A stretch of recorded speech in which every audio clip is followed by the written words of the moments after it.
श्री शिवाय नमस्तुभ्यम। दोस्तों, आप सभी जानते हैं कि 15 अगस्त 2025 यानी शुक्रवार को पड़ रही है भाद्रपद की सप्तमी तिथि। और दोस्तों, ये जो तिथि है ये भाद्रपद में पड़ने वाली सबसे बड़ी तिथि है, क्योंकि यह शुक्रवार को पड़ रही है और इसका बहुत ही बड़ा और विशेष महत्व होता है। पूज्य गुरु जी ने कहा है, अगर कभी भी मौका लग जाए और भाद्रपद की महीने की सप्तमी तिथि शुक्रवार को पड़ जाए तो आप लोगों को ये 11 चावल के दाने वाला उपाय तो अवश्य ही कर लेना चाहिए। इन दोनों का संयोग बहुत ही कम आता है। और दोस्तों, पूज्य गुरु जी ने अपने शिव पुराण की कथा में बताया है, इस दिन आपको 11 चावल के दाने वाला उपाय आपको अवश्य ही कर लेना चाहिए, क्योंकि ऐसा दिन पूरे साल में केवल एक बार ही आता है। और दोस्तों, आप सभी लोग जानते हैं कि सप्तमी तिथि का अगर सबसे बड़ा कोई उपाय है तो वो है 11 चावल के दाने का। सप्तमी तिथि को किया जाने वाला उपाय जो दोस्तों इस शुक्रवार को इस 11 चावल के दाने वाले उपाय को अवश्य करना है। बहुत सारे लोग होंगे जिन्होंने इस उपाय को न किया हो, मतलब पूरा साल निकल गया और उन्होंने किसी भी दिन इस 11 चावल के दाने वाले उपाय को ना किया हो। पर दोस्तों, आपके पास एक आखिरी मौका बचा हुआ है जो कि 15 अगस्त 2025 के दिन है, और इस दिन आपको इस वाले उपाय को जरूर कर लेना है। भले ही आपने साल भर वाले इस उपाय को ना किया हो, पर आपने इस भाद्रपद की सप्तमी तिथि के दिन अगर इस वाले उपाय को कर लिया हो तो आपको इस वाले उपाय को करने का वो फल मिलेगा जिसकी आपने कभी कल्पना भी नहीं करी होगी।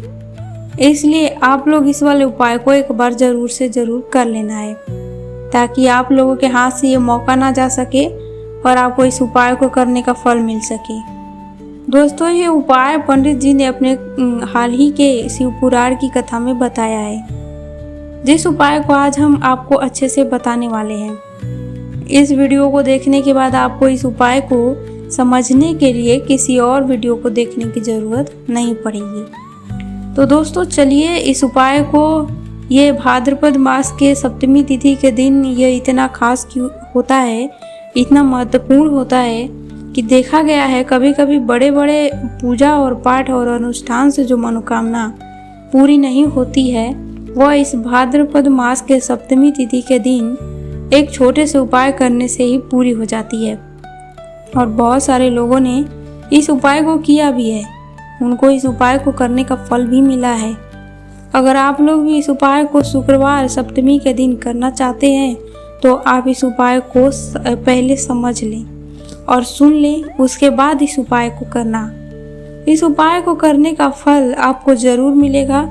और इस उपाय को लेकर जो इस उपाय को करना कैसे है, तो जो आपके घर में चाहे किसी भी प्रकार की दुख और समस्या क्यों न चल रही हो, आपको उसका कारण भी नहीं पता है कि ये समस्या किस कारण से चल रही है, उसका कुछ भी कारण हो सकता है, जैसे पितृदोष हो सकते हैं, किसी भी तरह का मंगल दोष भी हो सकता है। ये सारे सही है, क्योंकि इस दिन एक चावल का बड़ा विशेष महत्व होता है।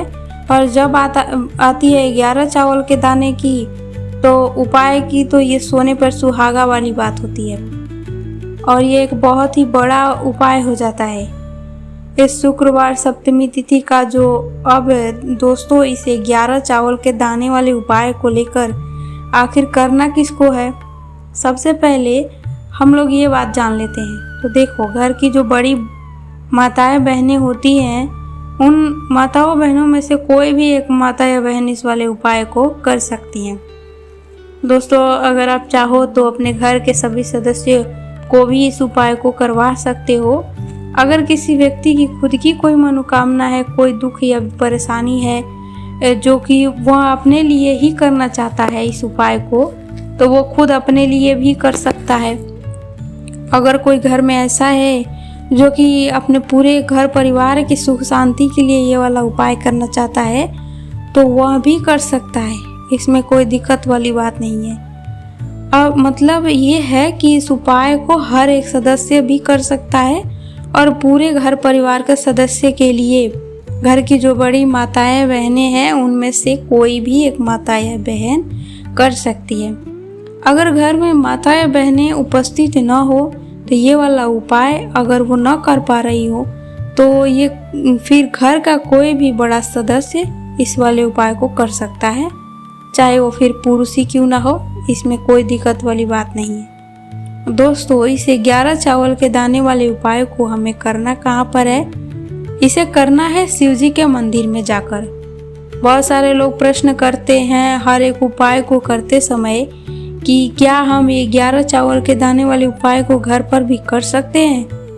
तो इस वाले उपाय को आप घर पर नहीं कर सकते हैं। उपाय को करने के लिए आपको शिव जी के मंदिर ही जाना पड़ेगा। और इसके बाद में जो अगला प्रश्न निकल कर आता है कि इस उपाय को लेकर कि आखिर हमें इस 11 चावल के दाने वाले उपाय को किस समय करना है, सुबह के समय करना है या शाम के समय करना है? तो देखो, इस वाले उपाय को आप सुबह के समय भी कर सकते हो और शाम के समय भी कर सकते हो, यानी शाम के प्रदोष काल के समय भी कर सकते हो।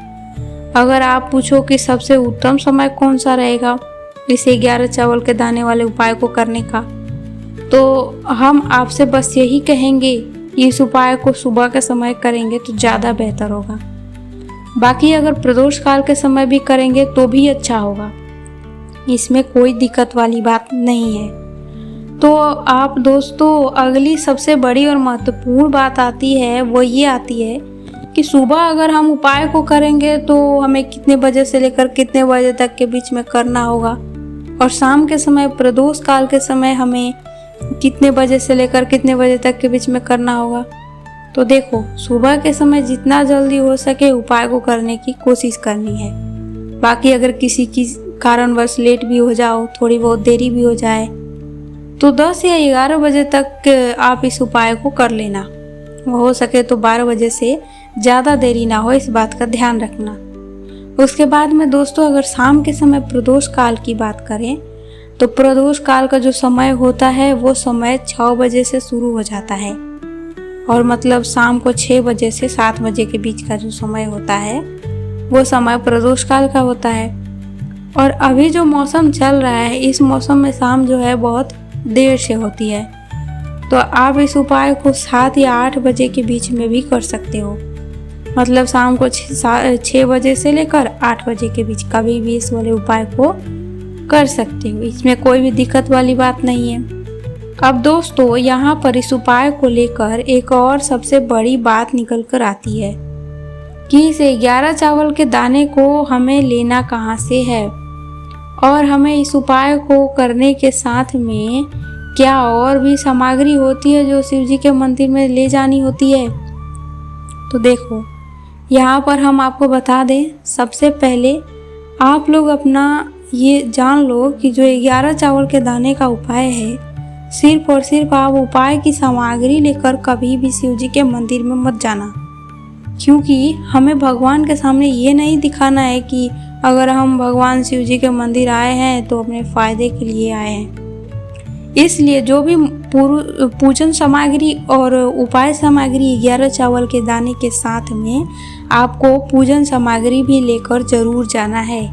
देखो, अगर सुबह के समय उपाय कर रहे होगे तो सीधी सी बात है कि 1 लोटा जल आप लेकर ही गए होगे।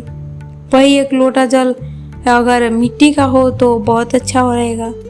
आपके पास इस दिन आखिरी मौका रहेगा मिट्टी का जल शिवलिंग पर चढ़ाने का और उपाय को करने का। आपको इस दिन बहुत बड़ा फल मिलेगा, इसलिए इस दिन हो सके तो मिट्टी का जल जरूर चढ़ाए। तो अपने साथ में कम से कम 1 लोटा जल तो कम से कम लेकर ही जाना है। मगर मिट्टी का जल अगर न मिले तो घर का जल भी आप इस्तेमाल कर सकते हो। इसके अलावा जो भी पूजन सामग्री है, देखो 11 चावल के जो दाने उपाय के लिए है वो तो आपके अलग रहेंगे, और जो पूजन सामग्री रहेगी वो अलग रहेगी। पूजन सामग्री में आप जो भी चीज़ लेकर जाना चाहते हो वो लेकर जा सकते हो, इसमें कोई दिक्कत वाली बात नहीं है। वही अगर हम शाम के समय की बात करें तो शाम के समय शिव जी पर जल नहीं चढ़ता है, इसलिए शाम के समय आप लोगों को 1 दीपक तैयार करके ले जाना है। जो कि गोल बाती का होना चाहिए। अगर आटे का दीपक हो तो और अच्छी बात है। इस बात का आप लोगों को ध्यान रखना है और इस दीपक को आपके घर से जलाकर नहीं ले जाना है, भगवान शिव के मंदिर में जाकर ही जलाना है। इस बात का भी आप लोगों को ध्यान रखना है। अब दोस्तों यहाँ पर हमें इस बात को समझना है कि ये जो 11 चावल के दाने उपाय के लिए जो चावल है वो हमें कहाँ से लाना है, दुकान से लेकर आनी है या हमें घर से लेकर जानी होगी, और कौन से चावल लेने हैं। तो देखो, इन सभी सवालों के जवाब आप लोगों को दिए देते हैं।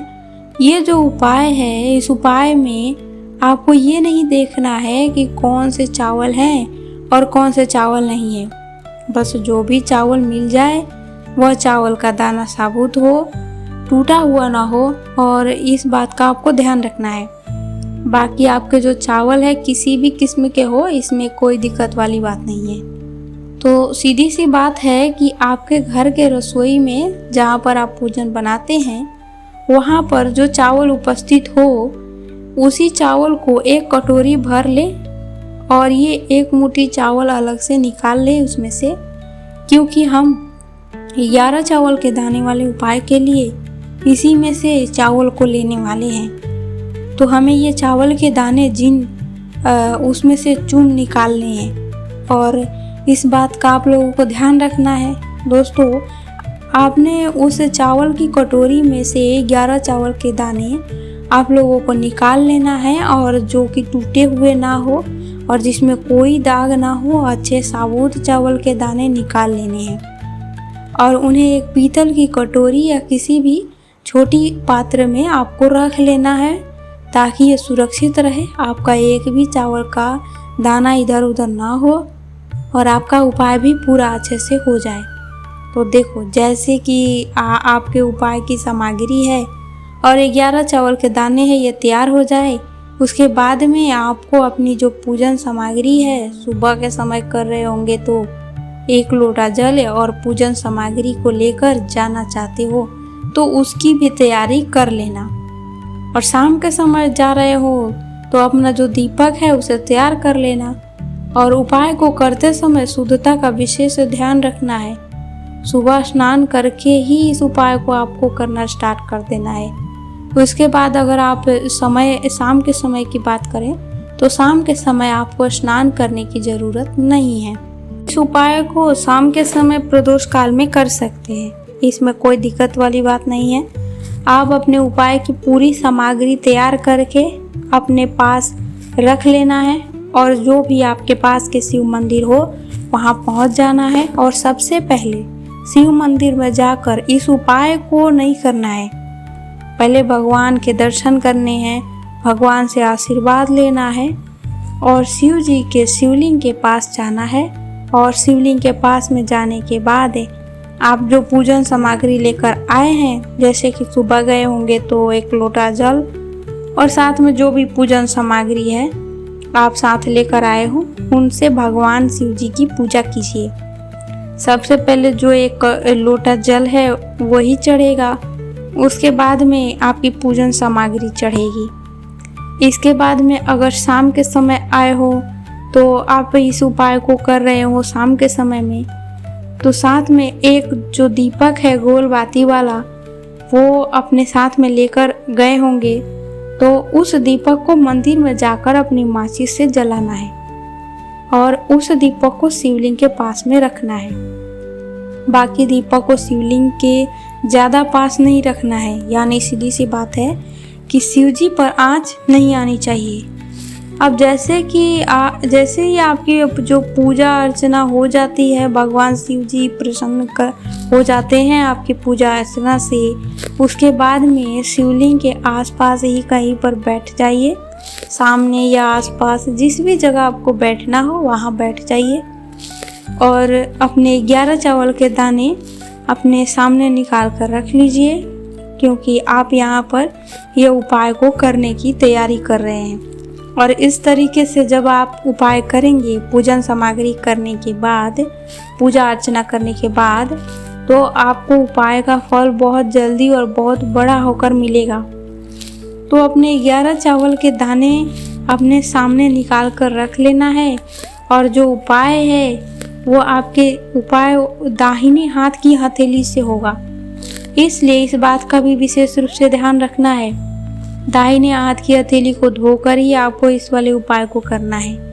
आपके सामने जो भी 11 चावल के दाने की कटोरी है उसको सामने में रखें और अपने 11 चावल के दाने निकाल लो। उसके बाद में अब आपको क्या करना है कि शिवलिंग के सामने आपने सभी 11 चावल के दाने एक एक करके सभी निकाल लेने हैं और शिवलिंग पर एक एक करके आपको शिव जी के शिवलिंग के ऊपर चावल के दाने चढ़ाने हैं और कहीं पर भी नहीं चढ़ाना है, बस शिवलिंग के ऊपर ही चढ़ाना है। आपको अपने दाहिने हाथ की हथेली से शिवलिंग के ऊपर चढ़ाना है, भले ही वो चढ़ाने के बाद जलाधारी पर गिरे या कहीं पर भी गिर जाए, पर आपको चढ़ाना शिवलिंग के ऊपर ही है। तो आपको क्या करना है कि ये 11 चावल के दाने में से एक चावल का दाना उठाना है और मंत्र श्री शिवाय नमस्तुभ्यम बोलना है और शिवलिंग पर चढ़ा देना है। इसी तरह से दूसरा चावल का दाना भी इसी तरह से मंत्र बोलते हुए चढ़ा देना है और फिर तीसरा चावल का दाना उठाना है और मंत्र श्री शिवाय नमस्तुभ्यम बोलने के साथ ही चढ़ा देना है। इस प्रकार से आपके पूरे 11 चावल के दाने को श्री शिवाय नमस्तुभ्यम बोलने के साथ ही एक एक करके शिव जी के ऊपर चढ़ा देना है और भगवान शिव से प्रार्थना करनी है। लेकिन ध्यान रहे, प्रार्थना आपको आखिर में ही करना है और हर एक यानी 11वें चावल के दाने को चढ़ाते समय श्री शिवाय नमस्तुभ्यम जरूर बोलना है। उसके बाद में ही 11 चावल के दाने आपको शिवलिंग के ऊपर चढ़ाते समय जो आखिरी 11वां चावल का दाना है वो शिवलिंग के ऊपर चढ़ाए जाते हैं। तो इसके बाद में जब आपको ये चढ़ा देना है और मंत्र श्री शिवाय नमस्तुभ्यम बोल देना है। अब क्या करना है आपको कि भगवान से अपनी मनोकामना बोलनी है और मनोकामना भी तभी बोलनी है जब आप 11वां चावल का दाना शिवलिंग के ऊपर चढ़ा रहे हो और भगवान से फिर अपनी मनोकामना बोल देना है। जिस मनोकामना के लिए आप लोग ये उपाय कर रहे हो, जिस दुख परेशानी के लिए आप लोग अपना ये वाला उपाय कर रहे हो, उसके बाद में जैसे ही आप अपना ये वाला मनोकामना बोल देंगे आपका ये वाला उपाय अब यहाँ पे पूरा हो जाता है। इस तरीके से जो भी व्यक्ति छोटी छोटी चीज़ों का ध्यान रखते हुए इस 11 चावल के दाने वाले उपाय को निश्चित रूप से करता है, इससे आपकी मनोकामना जरूर पूरी होती है और जो भी दुख और परेशानी है जल्द ही दूर हो जाएगा। और दोस्तों, हमारी ये वीडियो आपको पसंद आई है तो हमारे इस वीडियो को एक लाइक कर दें और चैनल को सब्सक्राइब कर दें और हर हर महादेव, ओम नमः शिवाय।